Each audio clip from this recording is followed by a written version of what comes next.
Presence-driven leadership is actually becoming the leader everyone loves to follow. Last week I was speaking in Las Vegas at Mandalay Bay for a global fraud conference. And one afternoon there was a networking social on the second floor of the convention center. About 3,500 of your closest friends are up there having adult beverages and enjoying some snacks when the fire alarms went off. It turns out it wasn't a fire. A water main had burst on the first floor, completely flooding the first floor foyer area going into the Mandalay Bay Conference Center. So everybody was trapped at the second floor, which isn't a bad thing when you've got an open bar. However, there were a lot of people who were outside. They were outside taking a walk in the 112-degree heat for who knows why. They couldn't get back in to go upstairs to enjoy the reception. So rumors started circulating. They heard that it was the shark tank in Mandalay Bay had burst, and the sharks had fallen out, and they're on the floor working their way to the food court. And then the other rumor was they were going to be filming Sharknado 5 or whatever that is down there. But it turned out it was not as bad as the media let on. Oh, the news media was there. The helicopters were hovering over the convention center. There were ambulances outside and fire trucks. So it wasn't a big deal. We just had to extend our celebrations a little longer than what had been planned.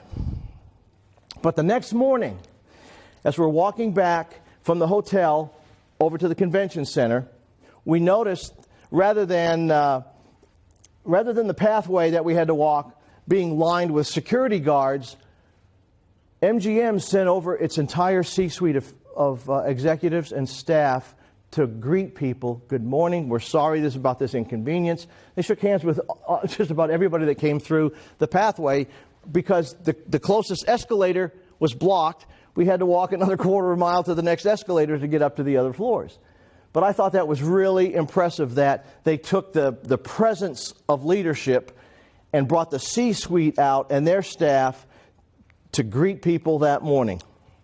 Over my 30-year career, I've had the opportunity to interview many other Fortune 100, Fortune 500 executives and leaders, and I've asked them, what's the one thing you look for with stellar talent? What is the one thing that makes a candidate stand out in regards to potential leadership possibilities? And almost to a letter they say it's presence. And when I ask them, what is presence?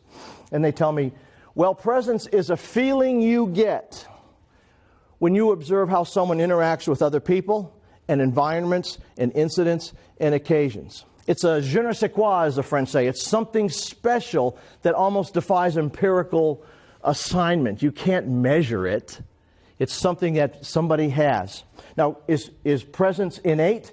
Can we acquire it? Well, certainly a lot of the people that we admire, that we follow, maybe we've been mentored by, we can pick up some of those qualities and incorporate them into our own process of leadership moving forward. But I'm of the opinion that truly focused presence leadership, high-level leadership with presence, is part of a personality. For example, such leaders as Bill Clinton, JFK, they had this ability to draw people to them as leaders. When you take Mitt Romney, he couldn't draw the voters. Richard Nixon didn't have that special thing. He was only close to his circle of advisors and his family. Describing presence is like trying to describe a summer breeze. You can feel it, you can hear it, that's about as close as you get. But over my career, I've identified 4 characteristics of leaders that have a lot of presence. They know how to engage others. They know how to position their influence and authority. They know how to influence decisions in their favor. And they can convert other people to their side of the table or their side of the argument or their side of the issue. But the one thing about presence, it's kind of like the terms thought leader and influencer. You have more currency by having other people call you an influencer. You have more currency when other people refer to you as a thought leader.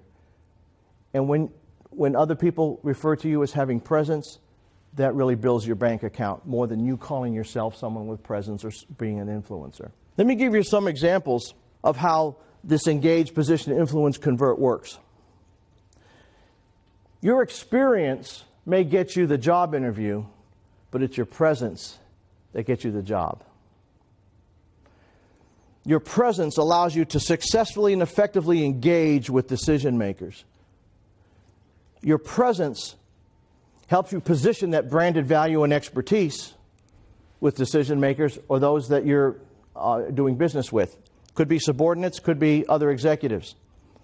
Your presence helps you influence decisions to the way you want them to go in a positive way.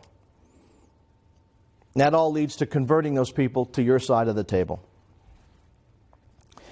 Amy Cuddy, in her book on presence, she said, fake it till you become it. And in her book, she uses a lot of what she calls behavioral posturing, where certain body gestures and poses imply the presence of presence. For example, this feeling, this pose, this gesture gives off the feeling of coolness. This pose gives off the feeling of warmth. This feeling gives off his face mask, personal foul. Now, I say that in jest because bad leaders can do this too. So the fact that you know how to pose with behavioral posturing doesn't make you a leader with presence.